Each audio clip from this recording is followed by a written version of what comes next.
मेरा सवाल ये है कि एसएलआर क्या है, ये आप जानते हैं? एसएलआर वो चीज है जो एनडीटीएल, एनडीटीएल पढ़े हो? क्या था एनडीटीएल? हाँ, जीडीटीएल माइनस ब्याज, या एनडीटीएल वो है जिसमें ब्याज नहीं शामिल है, बाकी जमा सब शामिल है। ये मतलब है इसका। एनडीटीएल का कुछ परसेंट, आरबीआई कहती है बैंकों को कि एनडीटीएल का कुछ परसेंट आप अपने पास रखिए कैश के रूप में, उसे आप ऋण देने के उपयोग नहीं कर सकते। यही है एसएलआर का। अरे हाँ या नहीं? तो कैश हो सकता है, गोल्ड हो सकता है, और कुछ हो सकता है इसके अलावा। बैंक अपने मन से रख सकती है ना, किस किस रूप में रख सकती है? सिक्योरिटी मतलब गवर्नमेंट सिक्योरिटी ज्यादातर। अगर कोई भी बैंक एसएलआर के रूप में प्रतिभूतियों को, मतलब सिक्योरिटी को रखना ज्यादा प्रेफर करती है, क्यों?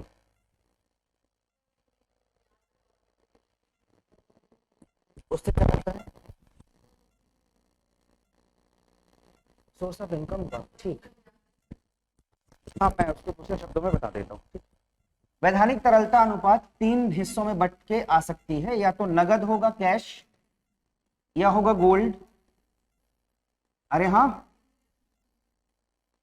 और या फिर मैं कह रहा हूं प्रतिभूति के रूप में। प्रतिभूति क्या है, अभी थोड़ा देर से समझते हैं। प्रतिभूति कोई डॉक्यूमेंट है क्या?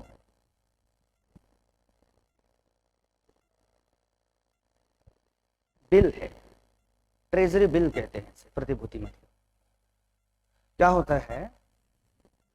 कोई भी डॉक्यूमेंट सरकार, आरबीआई जैसे, बैंक से सरकार को जरूरत पड़ती है लोन की, किसकी जी? तो सरकार बैंकों से भी लोन ले सकती है, और सरकार आरबीआई से भी ले सकती है क्या लोन? हाँ जी, बिल्कुल ले सकती है। तो आरबीआई से जब लोन लेती है सरकार, तो उसके बदले में एक डॉक्यूमेंट दे देती है उसको कि ये मेरी गारंटी पेपर टाइप का गारंटी पेपर है ये, और आरबीआई उस पर ब्याज वसूलता रहता है। आरबीआई उस पर, ठीक बात है। तो सिक्योरिटी पेपर का क्या मतलब है? अपनी किसी एसेट को कागज पर लिखकर सौंप देती है, गिरवी जैसे। आप ऐसा समझो, आसान भाषा। अरे हाँ कि नहीं? तो तीन भाषाओं में, तीन रूप में एसएलआर हो सकता है। नगद के रूप में एसएलआर रखना क्यों नहीं चाहती बैंक? उसका यूज नहीं कर पाएगी भाई।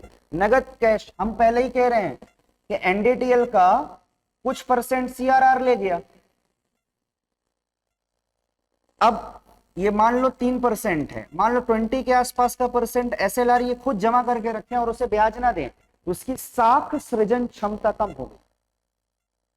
याद आया साख सृजन क्षमता? अरे बोलो हाँ या नहीं?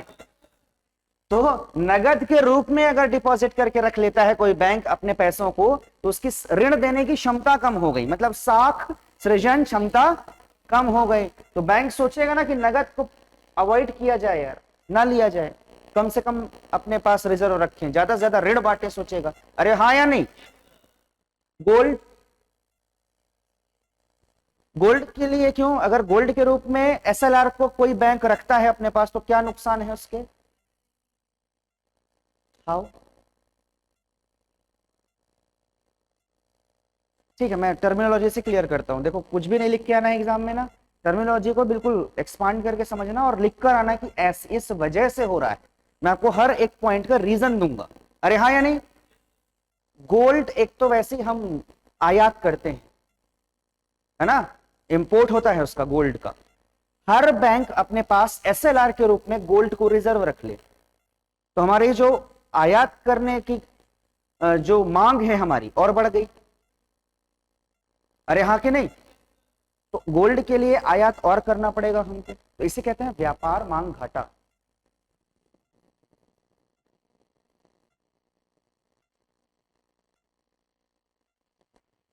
याद रहेगा? समझिए क्या? अरे हाँ कि नहीं? आयात बढ़ गया ना, आयात ज्यादा करना पड़ेगा अननेसेसरी। उस गोल्ड का कोई उपयोग नहीं है जो ये रिजर्व कर रहे हैं। तो बैंक भी सोचता है कि व्यापार मांग घाटा को क्यों बढ़ाया जाए, इसके भी नुकसान हो गए। अल्टीमेट बात प्रतिभूति पर आती है, इस पे चर्चा करते हैं, इन दोनों से बेहतर विकल्प प्रतिभूति क्यों है, समझते हैं इस बात। भाई, कोई सरकार है, ये आरबीआई से लोन ले सकती है? अरे हाँ या नहीं? आरबीआई रिटर्न में क्या देगा?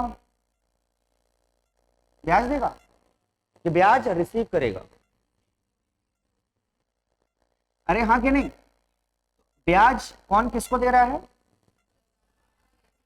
सरकार आरबीआई को दे रही है।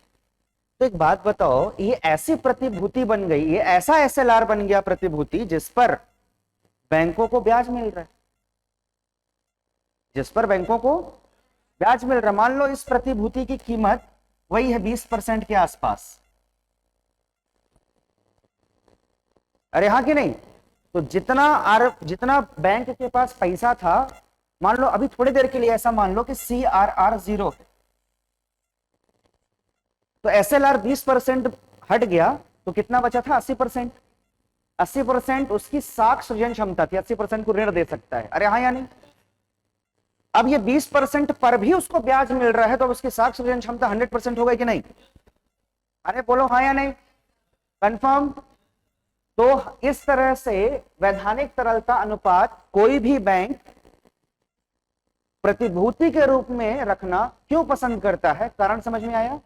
नगद रखने से क्या होगा? उसकी साख सृजन क्षमता कम हो जाएगी, पैसे हैं लेकिन उसे ऋण नहीं दे सकता। गोल्ड रखने से सरकार को घाटा हो रहा है, व्यापार मांग घाटा। सरकार को घाटा मतलब बैंकों को भी घाटा है, सरकार अपनी घाटा बैंकों से पूरा करेगी क्या? प्रतिभूति के रूप में रखने से क्या हो रहा है? इस प्रतिभूति पर आरबीआई या किसी भी बैंक को ब्याज मिल रहा है। अरे हाँ कि नहीं? एक तो इस एसएलआर पर इसको ब्याज मिल गया, तो ये चाहती है इसका साख सृजन क्षमता बढ़ गया। अरे बोलो हाँ या नहीं? इस तरीके से अगर नगद, गोल्ड और प्रतिभूति के रूप में किसी भी बैंक में एसएलआर जमा करना हो उसको खुद को, तो वो प्रेफर करेगा प्रतिभूति के रूप में। बोलो हाँ या नहीं? एक बार ध्यान से फिर बोल देता हूं, इसको ध्यान से सुन लेना, इसको लिखना आना चाहिए आपको। मैं कह रहा हूं कि वैधानिक तरलता अनुपात 3 तरीकों से किसी बैंक में जमा हो सकती है। इसके पहले की कहानी यह है कि एसएलआर क्या है। तो आप कहेंगे सर एसएलआर का मतलब ऐसा होता है कि टोटल एनडीटीएल में से कुछ परसेंट बैंकों को अपने पास कैश या गोल्ड या प्रतिभूति के रूप में रखना पड़ेगा। सर ऐसा कौन कहता है? आरबीआई के नॉर्म्स कहते हैं, ठीक है जी। उसको वो अपनी साख सृजन क्षमता में शामिल नहीं कर सकता, एसएलआर में से ऋण नहीं दे सकता, ऐसा कह रहे हैं। लेकिन वो तब है जब नगद और गोल्ड के रूप में हो। यदि प्रतिभूति के रूप में है एसएलआर, तो उसमें ब्याज वसूल सकता है आरबीआई। याद रहेगा, ये एसएलआर का कंसेप्ट है। नगद अगर दे रहे हैं तो साख सृजन क्षमता कम हो रही है, गोल्ड दे रहे हैं तो व्यापार घाटा बढ़ रहा है। लेकिन प्रतिभूति हो रही है तो आरबीआई या किसी बैंक में अगर प्रतिभूति के रूप में एसएलआर को जमा कर रहा है, तो इसका मतलब है उसकी साख सृजन क्षमता बढ़ रही, क्योंकि प्रतिभूति पर ब्याज वसूल हो रहा है। अरे एकदम क्लियर है कहानी? पक्का? ये एसएलआर का कंसेप्ट हुआ। तो सीआरआर, आईसीआरआर और एसएलआर एकदम क्लियर है? पक्का? हाँ, यही एसएलआर को रखने का। भाई सरकार, मान लो एक छोटी सी कहानी ऐसे समझो कि किसी भी बैंक में एक समय ऐसा हो जाए कि कैश नहीं है कस्टमर के लिए, केवल उद्योगों को दे रही है कैश, एसएलआर। तो अगर मैं कस्टमर हूं, मुझे तो अपना बैंक इसलिए अच्छा लगता है क्योंकि मुझे जब पैसों की जरूरत है मुझे मिले। तो कोई भी बैंक कभी किसी को मना ना कर दे कैश के लिए, यह भी एक रीजन है कि तरलता, उसमें मिनिमम तरलता को मेंटेन करने के लिए एसएलआर रखा गया है। मिनिमम लिक्विडिटी को मेंटेन करने के लिए। मिनिमम लिक्विडिटी क्यों मेंटेन करना है? क्राइसिस से बचने के लिए, मनी क्राइसिस से बचने के लिए। क्या ये ठीक है? वो कहां कर रहा है? नहीं कर रहा है। लेकिन अगर क्राइसिस का, इमरजेंसी का ना कोई रूल नहीं होता है, इमरजेंसी का कोई रूल नहीं। एसएलआर को प्रतिभूति कब बनाया गया है, ये भी कहानी है। पहले नहीं हुआ करता, बाद में आया कहानी जब इमरजेंसी आई थी। वैसे एसएलआर को रखने का ये मतलब है बैंक दिवालिया ना हो जाए, क्योंकि बैंक 100 रुपए जमा करके 1000 रुपए साख सृजित करता है, पता है ना। तो अगर हम उसको एसएलआर रखने के लिए भी नहीं कहेंगे तो वो तो कहीं से भी लोन लेके दे देगा लोन, उसके बाद में घोषित कर देगा मैं ब्याज नहीं दे सकता, तब कैसे करेंगे? तब उसकी क्षतिपूर्ति एसएलआर ही कर पाएगा। हाँ, कैसे करेंगे फिर? हाँ, आ रहा हूं, उस पे आ रहा हूं। हाँ, पूरे प्रशासनिक अधिकारी बनने के सारे गुण हैं इनमें, घोटालों पे जा रहे हैं सीधे। ठीक है, आइए।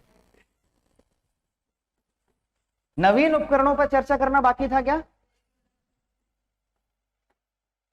तो साख नियंत्रण के नवीन उपकरण, ये पढ़ना है। हाँ, क्या होता है? कैपिटल। हाँ, किससे? किसका संबंध पूछ रही है? बिल्कुल है। हाँ,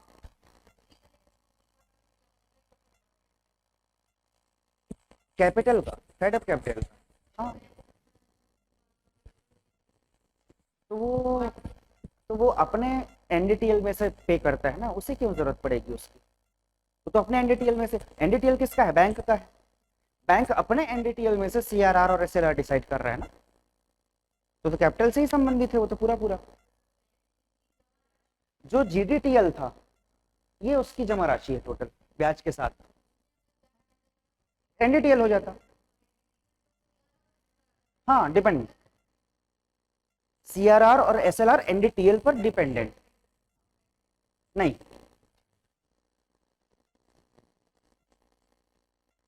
नवीन उपकरण कौन कौन से हैं भैया?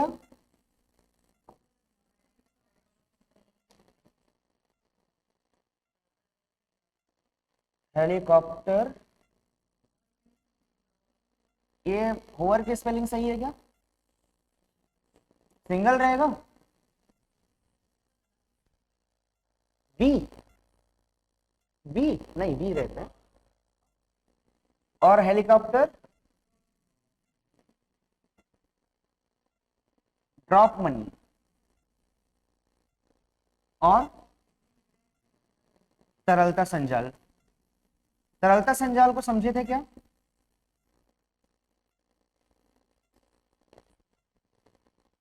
तरलता संजाल क्या है जी? भूल गए होगे, चलो वापस आते हैं। तरलता संजाल जल्दी से इसको बताना है।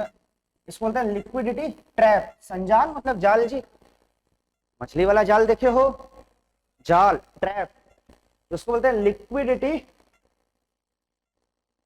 ट्रैप, तरलता संजाल, लिक्विडिटी ट्रैप। मैंने आपसे बार बार कहा है कि मार्केट में अगर तरलता कम हो जाए तो आरबीआई क्या करती है? तरलता कम होने पर क्या करती है?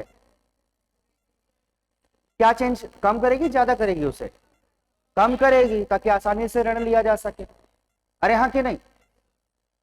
तरलता संजाल एक ऐसी स्थिति है कि बैंकों के पास पैसा तो है मगर उसका उपयोग नहीं कर पा रही है। जैसे डिमोनेटाइजेशन के टाइम पे इसके पास पैसा आया, बैंकों के पास, मैंने बताया था, लेकिन उस पूरी जमा पूंजी को एनडीटीएल घोषित कर दो बोली बैंक, सरकार बोली उसको क्या घोषित कर दो?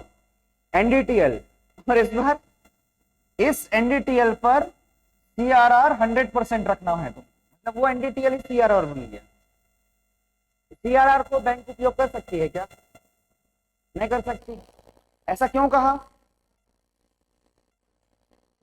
मोदी जी कब आए थे टीवी पर, कहा कि 8 नवंबर से, फिर उसके बाद 14 दिन गिन लो, 8 नवंबर से 14 दिन गिन लो। तो 8 नवंबर को मोदी जी आए, लेकिन 8 नवंबर को नहीं बोले, 26 नवंबर से लेकर के 10 दिसंबर तक के जो पैसा कलेक्शन होगा उसको कहा एनडीटीएल मान लेना, क्योंकि उसमें काला धन ज्यादा होगा। तो 14 दिन के उस ड्यूरेशन में पूरा एनडीटीएल पूरा सीआरआर में कन्वर्ट हो गया। इस स्थिति को जब देखो, अगर शुरू में ये कहा गया होता कि इस बार पूरा एनडीटीएल मान लेना बैंकों को, तो बैंक वाले तो नाच दिए होते, इतना पैसा आ रहा है, अब तो हमारी साख सृजन क्षमता 10 गुनी बढ़ जाएगी। लेकिन ऐसा हुआ क्या? ऐसा नहीं हुआ। सरकार ने तुरंत रोक, आरबीआई ने तुरंत रोक दिया, बोला नहीं नहीं, एनडीटीएल भाई सीआरआर के रूप में रखना है तेरे को, क्योंकि इस बार सीआरआर 100% माना जाएगा, 2-3% नहीं। बैंक वाले नाच रहे थे, बोले एनडीटीएल मानना है मान लेंगे, 4% तेरे को दे देंगे, खुश तू, हम भी खुश। लेकिन आरबीआई ने कहा रुक, ये पूरा एनडीटीएल 14 दिन का सीआरआर है, तो खर्च नहीं कर पाएगा, तो उसकी साख सृजन क्षमता कम हो गई। अरे हाँ कि नहीं? ऐसा नहीं होता तो क्या होता? फिर मार्केट में तरलता बढ़ जाती, फिर महंगाई बढ़ जाती। अरे हाँ कि नहीं? तो ऐसी स्थिति कब आ सकती है? जब विमुद्रीकरण हुआ। कब हुआ? कब हुआ पूछ रहा हूं, तो विमुद्रीकरण, वाह, 8 नवंबर को हुआ था। तरलता संजाल की स्थिति उन 14 दिनों में आई थी। ठीक है जी, पक्का? विमुद्रीकरण आज तक हमारे देश में 3 बार हुआ है, 1946, 1980 और 2016। 14 की 16? ठीक। तो तरलता संजाल समझ में आया क्या है? बैंकों के पास पैसा होते हुए भी उसका उपयोग नहीं कर पा रही है। कारण क्या है? क्योंकि आरबीआई ने घोषित कर दिया टोटल एनडीटीएल को आपको टोटल सीआर मानना है। तो जब 100% एनडीटीएल 100% सीआरआर बदल जाए तो हम उसे कहते हैं क्या? तरलता संजाल की स्थिति। बोलो हाँ। बैंक असमर्थ होते हैं इस समय अपने ऋण देने में। ठीक है? पक्का? कहानी को आगे बढ़ाते हुए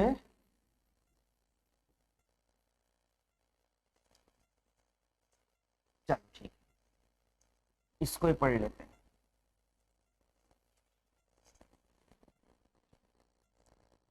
हुवर मतलब, हुवर मतलब क्या होता है? हुवर लिखा हुआ है उसमें, क्या होता है उसका मतलब?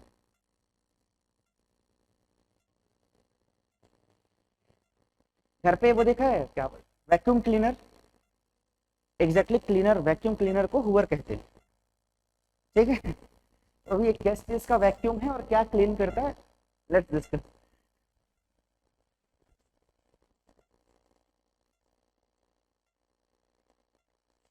प्यारे बच्चों, इसमें हंसने क्या है? तुम प्यारे नहीं हो, बच्चे नहीं हो। ये है बैंक। क्या है जी?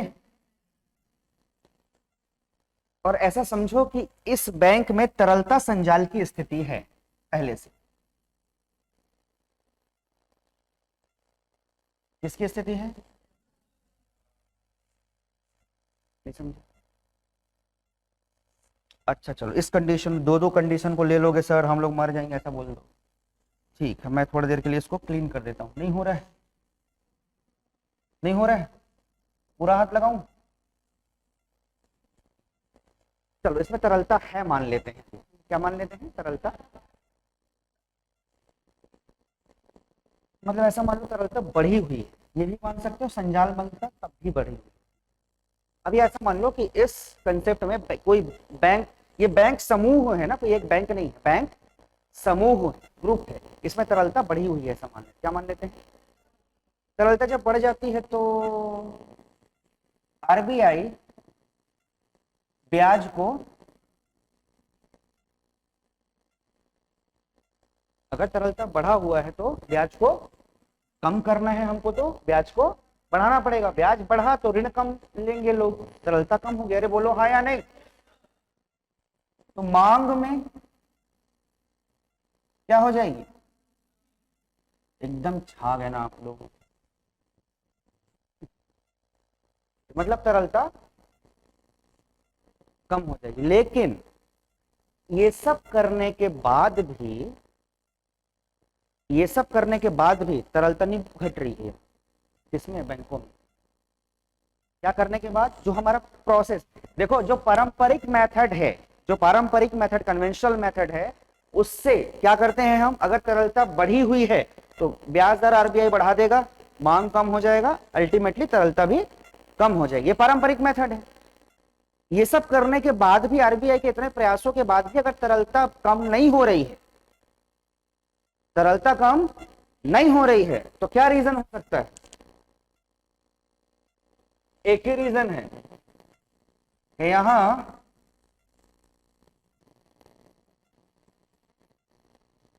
काला धन है। क्या है यहां? काला धन अवेलेबल। केवल अच्छा, कौन सी तरलता को आरबीआई की दर प्रभावित करती है? तो सफेद धन को, काले धन को प्रभावित नहीं करती। काला धन ब्याज, टैक्स, सब्सिडी से इतर है, उस पर इनका कोई प्रभाव नहीं पड़ता, कुटहा है। अरे समझ रहे हो? केवल व्हाइट मनी है जिस पर प्रभाव पड़ता है, काले धन पर प्रभाव। तो काले धन की वजह से जो तरलता है वो बनी रहेगी। अरे हाँ यानी पक्का हो गया? हाँ, नहीं समझ में आया? काला धन है, कैसे डिफाइन करेंगे? हमने इतना देर से सुना कि डिमोनेटाइजेशन क्यों हुआ है, काले धन को वापस लाने के लिए। तो हमारे यहां मान लो 30 अप्रैल तक 10 करोड़ का फ्लो चल रहा है। मैं 29 अप्रैल को डिमोनेटाइजेशन घोषित हुआ और उसी दिन तरलता 30 करोड़ हो गई। तो अचानक पैसा कहां से आ गया? एक ही दिन में, एक ही रात में। तो ये जो एक्स्ट्रा पैसा आया है ये काला धन ही हो सकता है, जो ओवरनाइट इतना फ्लो होने लगा। ऐसे अंदाजा लगाया जाता है। हमारी वृद्धि दर तो हमको पता है ना, उस वृद्धि दर में एक रात में ऐसा ट्रांजिशन नहीं हो सकता। अरे हाँ कि नहीं? तो हम ये समझ गए कि ये काला धन है। तो काले धन को कम करने के लिए, होवर मतलब वैक्यूम, मैं बार बार कह रहा हूं वैक्यूम क्लीनर। अरे हाँ कि नहीं? ऐसा ही एक सिस्टम हेलीकॉप्टर के पास होता है, प्रेशर को मेंटेन करने के लिए उसके जो ब्लेड्स होती हैं उस पर इसी तरह का कुछ होता है, प्रेशर क्रिएट करता है ना उसका ब्लेड, तो वो हुवर का काम भी करता है। अरे हाँ या नहीं? तो हम कह रहे हैं इस काले धन को सोखना है। तो क्या कर सकता है इसमें? डिमोनेटाइजेशन। इसीलिए तो लाए थे ना। ये स्थिति कहलाती है हुवर कंसेप्ट, जिसमें हमने डिमोनेटाइजेशन करके इसको कंट्रोल किया है। किसको? क्या हुआ डिमोनेटाइजेशन में?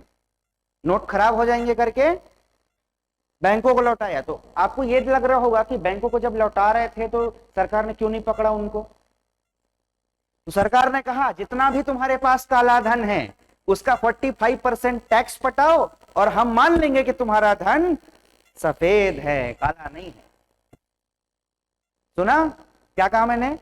तुम्हारे पास 100 करोड़ की संपत्ति है, तुम 45 करोड़ मेरे पास टैक्स दे दो तो मैं मान लूंगा तुम्हारे पास जो संपत्ति थी वो सफेद है।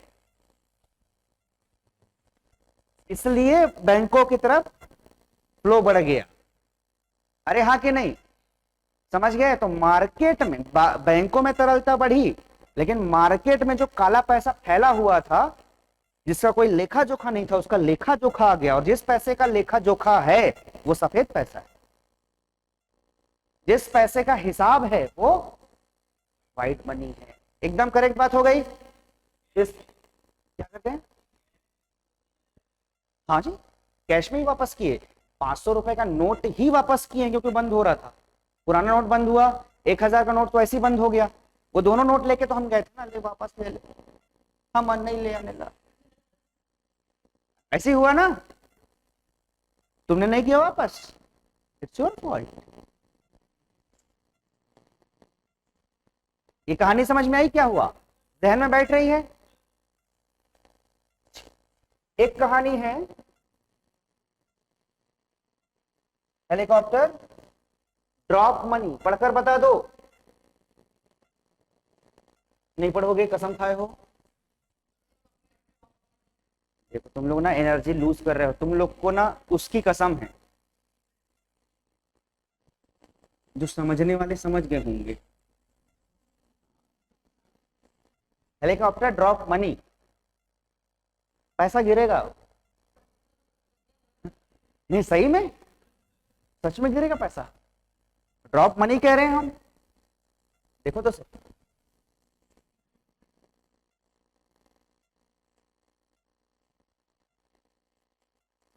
प्यारे बच्चों, ये बैंक है।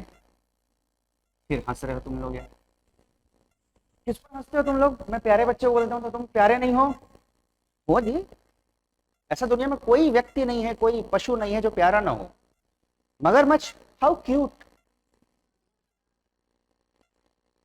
बैंकों में तरलता संजाल की स्थिति है, ऐसा मान लो, क्योंकि तरलता संजाल के साथ ही उत्पन्न स्थिति है ये। तरलता संजाल के उत्पन्न स्थिति तुम ही हो बस, बाकी सब सोचो। ये पैसा है लेकिन इसके पास पैसा है लेकिन ये खर्च नहीं कर पा रहा है। अरे हाँ जी, आरबीआई है जैसे, इधर सरकार है जैसे,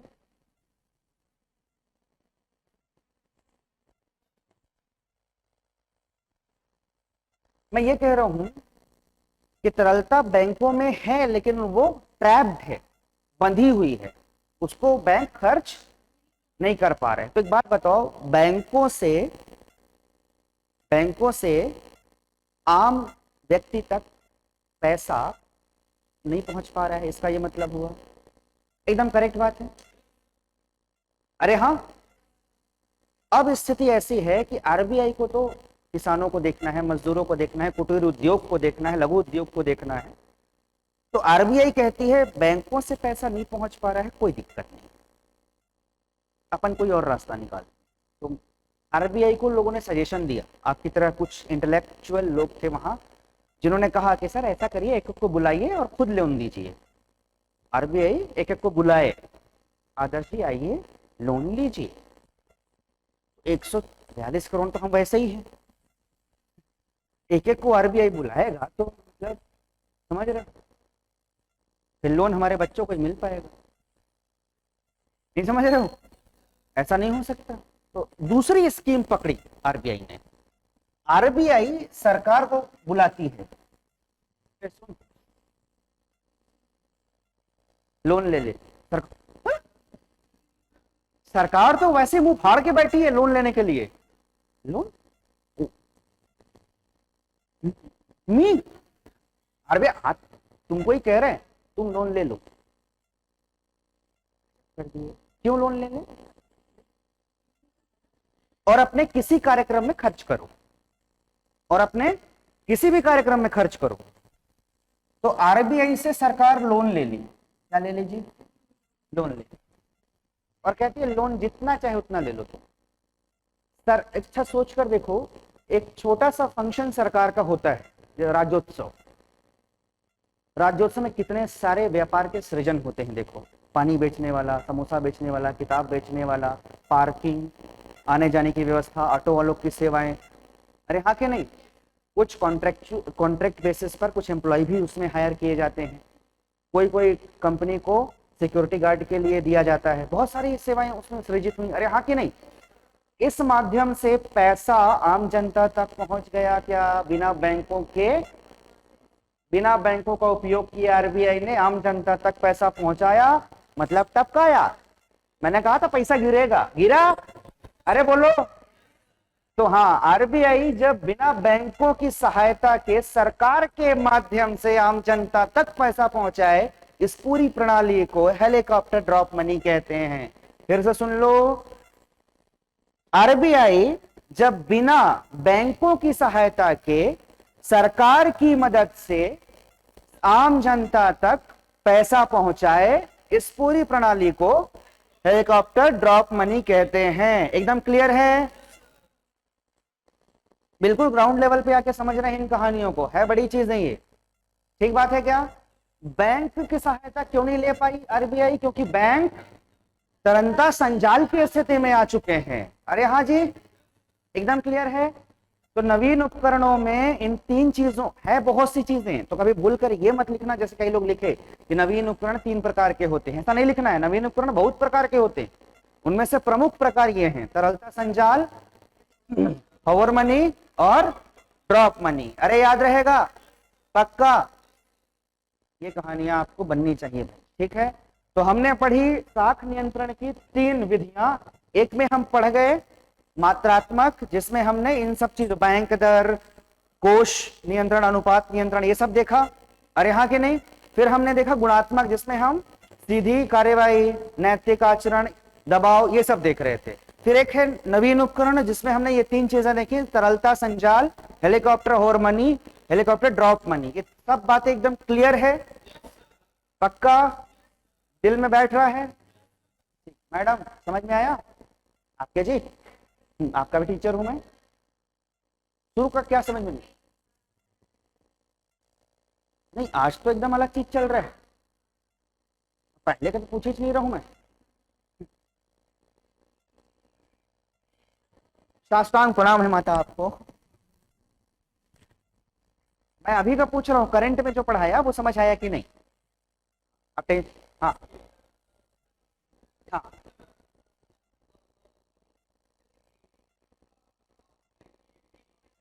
हाँ, उसी समय जब जब मार्केट में काले धन का प्रवाह बढ़ेगा, तब तब तरलता संजाल लाना पड़ेगा।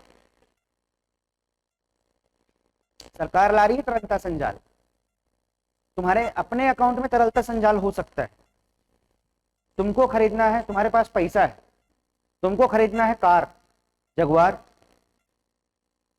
तुम्हारे पास पैसा है, तुमको खरीदना है जगुआर, लेकिन वही मम्मी का कॉल आ गया कि एक घर पसंद आया है रे शंकर नगर में, तो जगुआर का जो आपका दिव्य स्वप्न है वो स्वप्न रह गया, आपके जेब में तरलता संजाल की स्थिति आ गई। फिर वो घर भी पसंद नहीं आया मम्मी को, वहां सिपेज हो रहा था, तो ना वो ले पाए ना ये ले पाए तुम। तरलता याद रहेगा, वो स्थिति बैंकों को लेकर है, वो स्थिति आम इंसानों को लेकर भी उत्पन्न हो सकती है। अरे बोलो हाँ, पक्का हो गया? दिल से टेंशन दूर हुआ?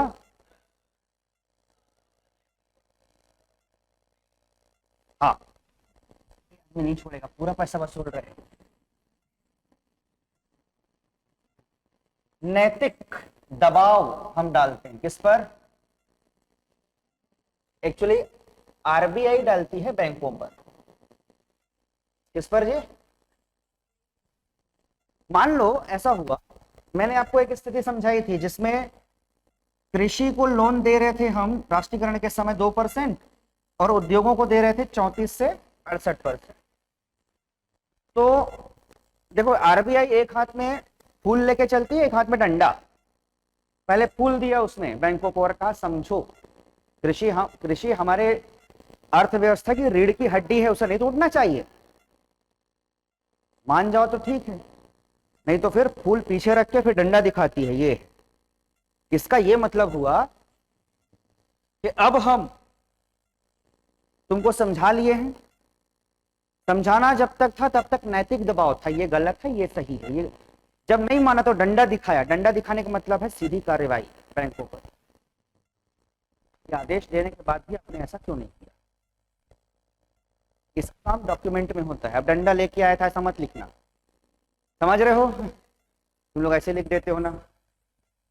वहां पे तुम लोग सीआरआर को मेंस के एग्जाम में 3% लिखे हो। अभी मैं हर बार बोला हूं, for example for example for example, ये लिख के आए हैं। वर्तमान में ये आंकड़ा 18.5 चल रहा है। मैं बार बार बोलता आया हूं, आंकड़ों की बात नहीं कर रहा हूं मैं, क्योंकि आंकड़े तब बताऊंगा जब तुम एग्जाम में लिखने के लिए। बार बार आंकड़े क्यों चेंज कराऊं तुम्हारे दिमाग में? मैं एक ही बार याद कराऊंगा आंकड़ों, वही तुमको एग्जाम में उगल के आना है। मेरे को तुमको प्रज्ञावान नहीं बनाना है, तुम खुद बनोगे। मेरे को तुमको एग्जाम निकलवाना है, वो मैं करवा लूंगा। मेरे सब्जेक्ट का मैं दायित्व लेता हूँ, ठीक है जी? ये दायित्व का निर्वहन कल पूरी तरह से कर पाएंगे। आज के लिए विदा लेते हैं। ओवर कॉन्सेप्ट को कैसे लिखेंगे? हेलीकॉप्टर ओवर कॉन्सेप्ट को कैसे लिखेंगे कह रही हैं? लिखो, बैंकों में यदि तरलता, लिखना नहीं है, सुन लो। बैंकों में यदि तरलता स्थिति बढ़ जाती है, तरलता है, तो आरबीआई उपाय करता है इसका क्या? ब्याज दर को, फिर मांग, जैसे तरलता। लेकिन बावजूद इन प्रयासों के, आरबीआई के इन प्रयासों के, यदि तरलता कम नहीं होती है तो ऐसा माना जाता है कि प्रायोगिक रूप में बाजार में काला धन उपलब्ध है। इस काले धन को खत्म करने के लिए एक ऐसी युक्ति अपनाई जानी चाहिए जिससे काला धन पूरी तरह से सोख लिया जाए। उसमें लिख लो हॉवर्ड, राइट। अब आप लिख दीजिए उसमें कि इसका उपाय होता है विमुद्रीकरण। अब लिख लोगे